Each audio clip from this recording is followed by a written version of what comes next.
السلام علیکم اور مشرق ٹی وی میں خوش آمدید۔ مودی کا مذموم منصوبہ سامنے آ گیا۔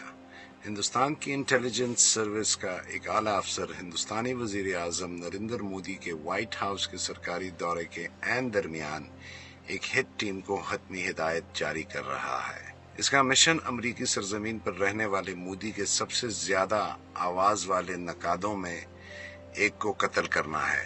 یہ چونکا دینے والا انکشاف جس کی رپورٹ واشنگٹن پوسٹ نے کی ہے، اس بات کی ایک سرد مہری کی تصویر کشی کرتا ہے کہ ہندوستان کی قیادت اختلاف رائے کو دبانے کے لیے اپنی سرحدوں سے باہر بھی جانے کو تیار ہے۔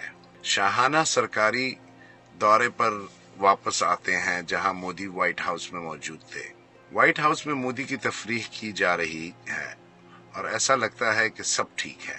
تاہم پردے کے پیچھے بھارت کی جاسوسی agency research and analysis wing را کا ایک افسر وکرم یادیو ایک مذموم منصوبہ بندی کر رہا ہے۔ مزید تشویش کی بات یہ ہے کہ اس آپریشن کی منظوری کسی اور نے نہیں دی تھی بلکہ اس وقت کے را کے سربراہ سمنت گوئل نے دی تھی۔ جیسے جیسے تحقیقات سامنے آتی ہیں یہ واضح ہو جاتا ہے کہ یہ کوئی بدمعاشی آپریشن نہیں ہے۔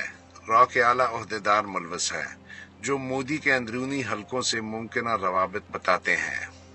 یہ CIA، FBI اور دیگر ایجنسیوں کی وسیع تحقیقات کا نتیجہ ہے جو اس معاملے کی گہرائی میں کھود رہے ہیں۔ قتل کی سازش کا ہدف سکھ کارکن گروپنوت سنگھ پنن ہے جو کہ امریکی شہری ہے۔ منصوبہ آسان ہے۔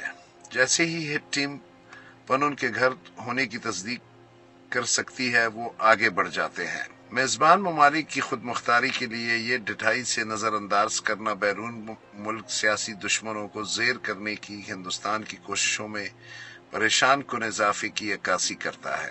تحقیقات سے یہ بات بھی سامنے آتی ہے کہ امریکی خفیہ ایجنسیوں کا خیال ہے کہ مودی کے قومی سلامتی کے مشیر اجت دیول کو شاید را کے سکھ کارکنوں کو قتل کرنے کے منصوبے کا علم تھا۔ اگرچہ اس کو ثابت کرنے کے لیے کوئی ٹھوس ثبوت سامنے نہیں آیا ہے لیکن یہ تجویز تشویشناک ہے۔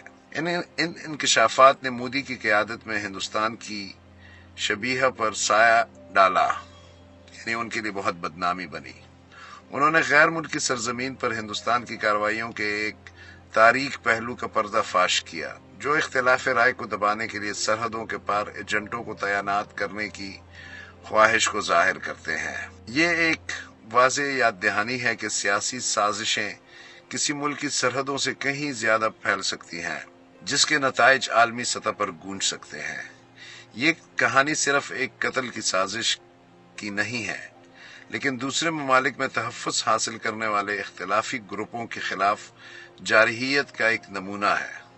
یہ ان کارروائیوں کے لیے مجرمانہ گروپوں کے بڑھتے ہوئے استعمال کو نمایاں کرتا ہے جن کا پتہ ہندوستان نئی دلی تک واپس نہیں لانا چاہتا، یعنی وہ نہیں چاہتا کہ دلی میں اور دیگر ممالک کو اس بات کا پتہ چلے۔ آخر میں یہ چونکا دینے والے تحقیقات ان خطرناک توالد کو ظاہر کرتی ہیں جس تک ہندوستان کی قیادت اختلاف رائے کو دبانے کے لیے تیار ہے۔ یہ ایک ایسی گھنونی سازش کو ظاہر کرتا ہے جو قومی سرحدوں سے آگے بڑھتا ہے، جس میں اعلیٰ عہدیداروں اور ممکنہ طور پر بھارتی وزیر اعظم کے اندرونی حلقے کو بھی ملوث کیا جاتا ہے۔ جیسا کہ دنیا دیکھ رہی ہے ان انکشافات کا سفارتی نتیجہ دیکھنا باقی ہے، لیکن ایک چیز واضح ہے، داؤ پہلے سے کہیں زیادہ ہے۔ اس سٹوری کے پبلش ہونے کے بعد مودی سرکار کو آنے والے الیکشن میں اپنی جیت پر ہلکی پھلکی تشویش بھی ہونا شروع ہو گئی ہے۔ مشرق ٹی وی کو دیکھنے کا بہت بہت شکریہ۔ السلام علیکم۔